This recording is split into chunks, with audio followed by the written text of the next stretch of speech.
negali užmigti?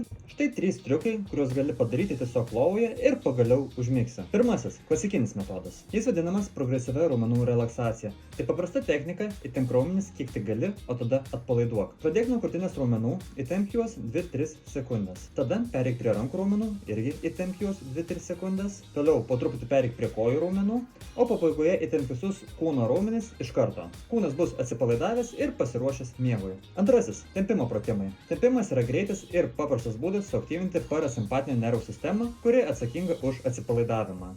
Išsirink 4-5 mėgstamiausius tempimo pratimus, kiekvieną laikyk 15-20 sekundžių ir pakartok 2-3 kartus. Atkreip dėmesį į kvėpavimą, atlik viską lėtai ir koordinuojamai. Tai turėtų padėti nusiraminti ir lengviau užmigti. Trečiasis skirtas tiems, kurie naktį negali užmigti dėl neramių kojų. Kojose yra daug nervų ir jų mobilizavimas gali padėti nuraminti bei atpalaiduoti. Pradėk nuo didžiausio nervo – sėdimojo.